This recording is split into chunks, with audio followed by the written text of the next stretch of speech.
በስመ አብ ወወልድ ወመንፈስ ቅዱስ አሐዱ አምላክ አሜን። በ64 ዓመቷ በጥር 21 እሑድ ቀን ታለች ይላል። ጥር ሰኞ ነው የሚመጣው። ሰኞ እስከ ሰኞ 8፣ ሰኞ እስከ ሰኞ 15፣ ሰኞ እስከ ሰኞ 22 ይሆናል። ሰኞን ታግሶ በ21 እሑድ ቀን አርፋለች። ከዚህ በኋላ ሐዋርያት እመቤታችን ገንዘው ለመቅበር ወደ ጌቴሴማኒ ይዘዋት ሲሄዱ አይሁድ አይተው ቀድሞ ልጇን ተነሳ አረገ እያሉ እኒህ ሐዋርያት ሲያውቁን ይኖራሉ። አሁንም ደግሞ እሷን ተነሳች አረገች እያሉ ሲያውቁን ይኖሩ አይደለምን? ነው ናውያ በእሳት ኑ በእሳት እናቃጥላት ብለው ተነስተውባታል። ልጇን ገለው ሞቶ ይቀራል ብለው ሲያስቡ ስለተነሳ እሷን ደግሞ ተነሳች ብለው ደግሞ እንዲሁ ያስተምራሉ ብለው ትምህርት እንዳይሰጥባቸው እንዳይነገርባቸው በመቀኝነት ተነሳስተው ሄዱ። ሲያቸው ቅዱሳን ሐዋርያት ተበተኑ ይላል። ከመፍራታቸው የተነሳ ዮሐንስ ወንጌላዊ ብቻ ነው የቀረ። በዕለተ ዓርብ ሊያምን ከብሎ ሰጥቶኝ ትቻት መሄድ በኋላ ምን ይለኝ ብሎ ዮሐንስ እዛው ቀርቷል። ከአይሁድ መካከል ታውማንያ የተባለ ሰው እጁን ሰጥቶ ካበወሩ ጎትቻ ወርዳታለሁ ሲል መልአክ ሁለት እጆቹን ቆርጦ አስቀረው ይላል። ሁለት እጆቹን በረቂቅ ሰይፍ ቀና። ከዚህ በኋላ አዝኖ ሲያለቅስ እመቤታችን ቅዱስ ጴጥሮስን የታምራት ሲያዩ ነገር አልተሰባሰቡ። ቅዱስ ጴጥሮስን ጸልየህ እባክህ መልስለት አለችው። ጸልዮ እንዲመለስለት አድርጓል። ረድኤተ ልብ ይላታል። ለውሻ ውሃ ስታጠጣ ነበር። አሁን ግን እሷን ሊያቃጥላት የመጣውን ሰው ደግሞ እንደገና ጸልዮ ልጆቹ እንዲመለስለት ሰው ወዳጆቹን ቢወድ ይሄ የተለመደ ነገር ነው። ትልቁ ነገር ለክርስቲያን ግን አፍቅሮ ጸላይ ጠላትን መውደድ። አሁን ይሄን ያስተማረችን እመቤታችን ቅድስት ድንግል ማርያም። ከዚህ በኋላ ጌታም ዮሐንስን ጨምሮ በደመና ነጥበው እነሱ ቀድሞውኑ ስለተበተኑ በኋላ ቢመለሱ መሄድ አልቻሉም። ዮሐንስን ጨምሮ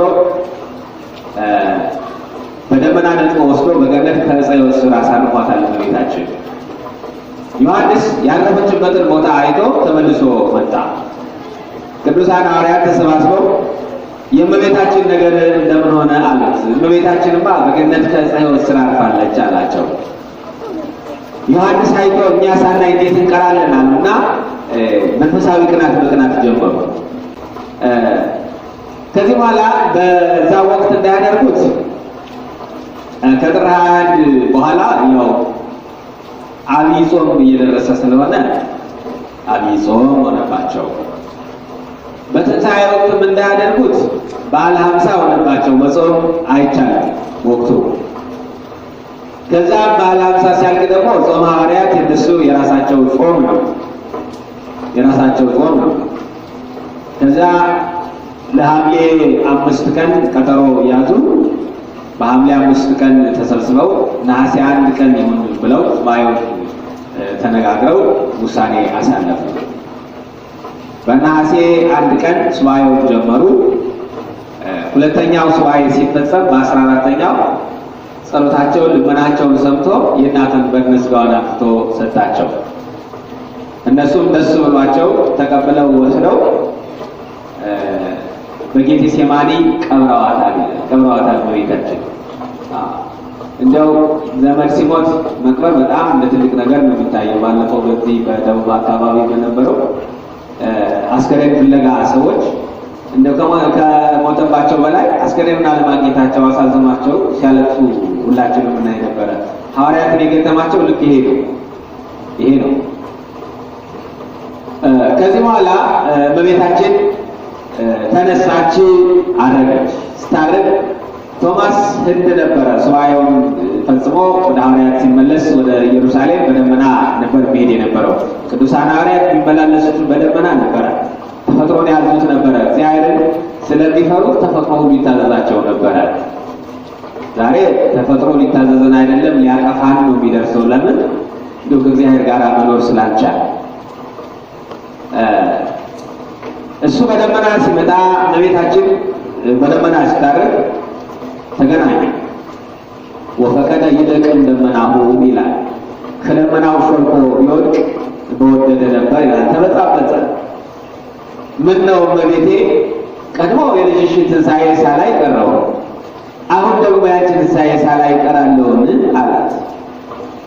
አይደለም፣ አንተ ትንሣኤ እርገቴን አይተሃል፣ ሌሎቹ ግን እንዳንተ አላዩም አለችው። አላዩም።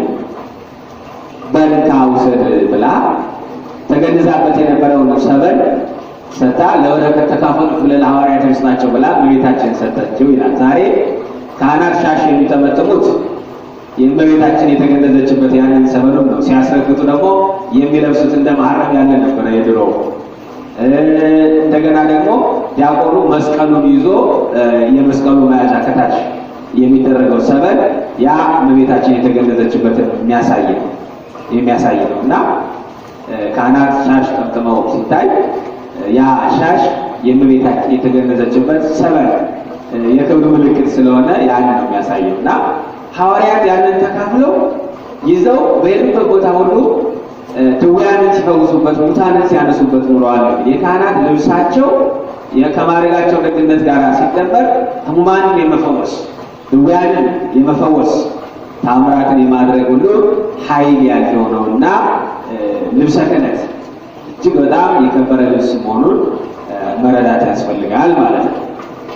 ሻሽ እዚያ መነኮሳት ቆባቸውን ያደርጋሉ። አክሊለ ሦክ ክርስቶስ በዕለተ ዓርብ አይሁድ ያቀራጁትን አክሊለ ሦክ እያስታወሱ ነው የሚኖሩት። ሊቃውንቱ ደግሞ ሻሻቸውን ይጠመጥማሉ፣ ቀሳውስቱ ሻሻቸውን ይጠመጥማሉ። በዚህ መልኩ ነው የሚሆነው እና ከዚያ የተገኘ ነው። እንዲሁ ዝም ብሎ የመጣ ነገር አይደለም። ማንኛውም ሰው ራሱን አስሮ እንዲሁ መዋል ፈልጎ አይደለም። ግን ያንን በረከት ለማግኘትና ለካህናት የክብር ምልክት ነው ስለተሰጠ ማለት ነው። ከዚህ በኋላ ያንን ሰበን ይዞ መጥቶ ሳያሳያቸው ከሐዋርያት መካከል ሆኖ የእመቤታችን ነገር እንዴት ሆነ አላቸው። እመቤታችንማ አገኘናት፣ አምጥተው ሰጠን፣ ቀበርናት አሉት። ሰው የነገር ሞት በጥር በነሐሴ መቃብር እንዴት ሊሆን ይችላል አላቸው። ቅዱስ ጴጥሮስ ተነስቶ ወነሳ ምክራዮ መክሪፎ ይላል። መቆፈሪያውን ይዞ ናላሳይ ብሎ ይዞት ወደ መቃብሩ ሄደ። መቃብሩን ቢከፍተው አጣት። ደንግጦ ቁሞ ሳለ አታምኝም ብዬ ነው እንጂ እመቤታችንማ እኮ ተነሳች አረገች አላቸው። ከዚህ በኋላ ያንን የገነዙበትን ሰበንም አሳያቸውና ለበረከት ተካፈሉት ብላ ሰጥታኛለች ብሎ ሰጣቸው ለቅዱሳን ሐዋርያት። እነሱም ደስ ብሏቸው ተካፍለው ያንን ይዘውታል። ከዚህ በኋላ በዓመቱ ቶማስ አይቶ እንዴት እኛ ሳናይ እንቀራለን? መጀመሪያ ዮሐንስ አይቶ ነው። አሁን ደግሞ ቶማስ አይቷል። በደመና ስታረቅ ስላገኘ ቶማስ አይቶ እንዴት እኛ ሳናይ እንቀራለን ብለው ዳግመኛ ጾማቸውን ጀመሩ።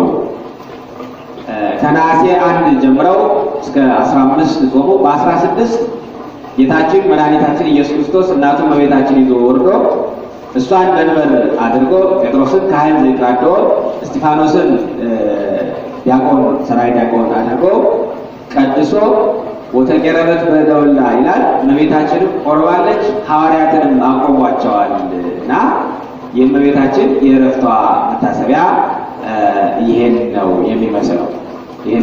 ስለዚህ ሐዋርያት መጀመሪያ እስከ 14 ነው የጾሙት። ከዛ በኋላ በሁለተኛው ደግሞ እስከ 16 ድረስ ከዛ ትንሣኤዋን አይተው ስታርግ አይተው እንግዲህ ይህንን ሱባዔ አድርገው ለእኛ ሰጥተውናል። ሐዋርያት እመቤታችን ያገኙበት ነው። እኛ ደግሞ ከእመቤታችን ከቅድስት ድንግል ማርያም ረድኤት በረከት የምናገኝበት ነው። አምላካችን ልዑል እግዚአብሔር ጾማችን፣ ጸሎታችን፣ ልመናችን ሰምቶ ከዚህ ዕለት ደስታ ስላደረሰን ስሙ የተመሰገነ ይሁን። የእመቤታችን የቅድስት ድንግል ማርያምንም ረድኤትና በረከቷን በሁላችንም ላይ ያሳድርብን። ሀገራችን ኢትዮጵያንም ይጠብቅልን። አነሳስቶ ላስጀመረን አስጀምሮ ላስፈጸመን ለአምላካችን ለእግዚአብሔር ክብር ምስጋና ይድረሰው።